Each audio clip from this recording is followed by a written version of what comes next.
Good afternoon, Dr. Barnes. This is my older brother, Jance. Hey, Dr. Barnes, how you doing? And he's who I'm going to be interviewing for the ethical issues interview.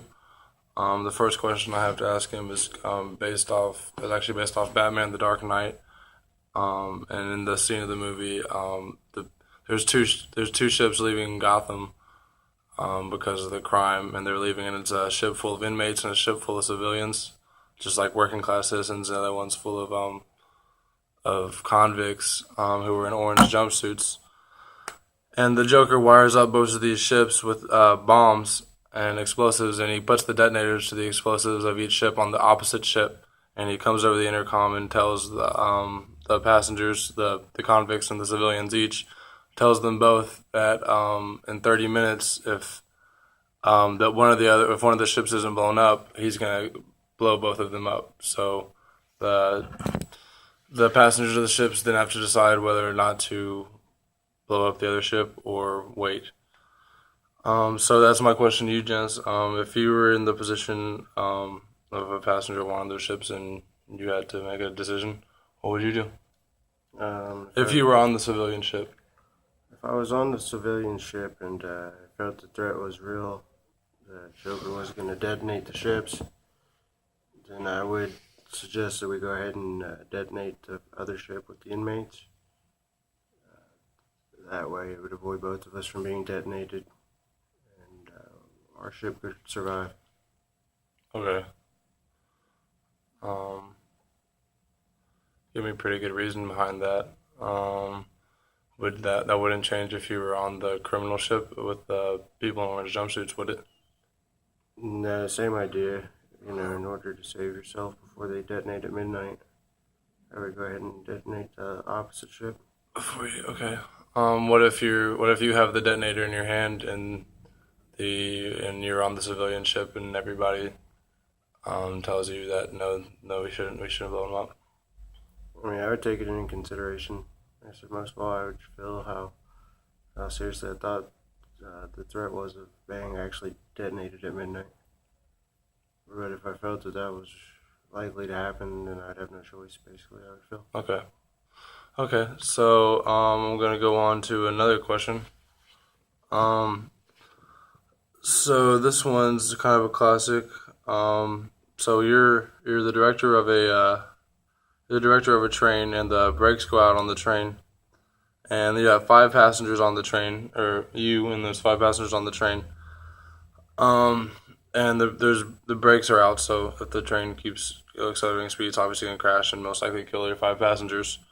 Um, but you as the driver, you have an option to divert it onto a side track which has sand in it, which can slow the train down and probably save the five passengers. But there's a man that's sitting on the side track, or he's on the side track, and he's unaware, and there's no time to tell him. So if you divert the train, you're gonna be killing someone. But if you leave the train, there's gonna be a crash with five people for sure, and they'll probably die. What would you divert the train, or what would you do? Yeah, again, I would probably divert the train to kill one individual instead of five others. Why would you why would you do it? Why would you do that? In order to save the five people on the trolley cart. So you think it's like a numbers game? Mm-hmm. Okay. Um. Okay. So what if you were a surgeon and you had six patients and five of them needed organs? Um. And the only way to save the five people that need the organs is to harvest them from the sixth patient who's not gonna die, but that patient's unwilling to donate any organs. So you would pretty much have to kill them you'd have to kill them in order to save the other five people. And you're a doctor, and you can get away with the killing. No one's gonna know about the killing. I mean, you're gonna say you lost him in surgery or something, I mean, if the man's but not willing to give him up, I would probably just let him keep him. it doesn't And make you five people would die. you would sacrifice the five people in order to respect that man's. Yeah, I mean, if he doesn't agree to it, I mean, that's his right. I mean, he's healthy and they're not. Even if you're a surgeon and you can choose to save the five people at the expense of one person, you would still respect that man. I don't know. That would be a tough one. Oh, now you don't know. I need a judgment, Sonny. So, I mean, you're not going to get in any trouble. There's not even no legal repercussions. It's really just a moral thing. You just know these 5 people, these 5 patients are going to die, and you can save all 5 of them, which would be probably good in a lot of ways. Probably good for your doctor career, too. But at the same time, you'd be... What would you do? I don't know. I might let the 5 live just because there's 5 of them.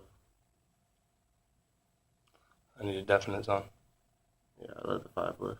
You let the 5 live? So now you would kill the man that's unwilling to give up his organs. You're going to kill him as long as the blame's not on you. You're going to kill him in order to save the 5 people. I mean, I'm not going to kill him. I'm just going to harvest his organs. Which in return will probably kill him, I guess. And why would you do that? And just for the numbers game? I guess to save the 5 others. Good judgment. All right, thanks, Dr. Barnes.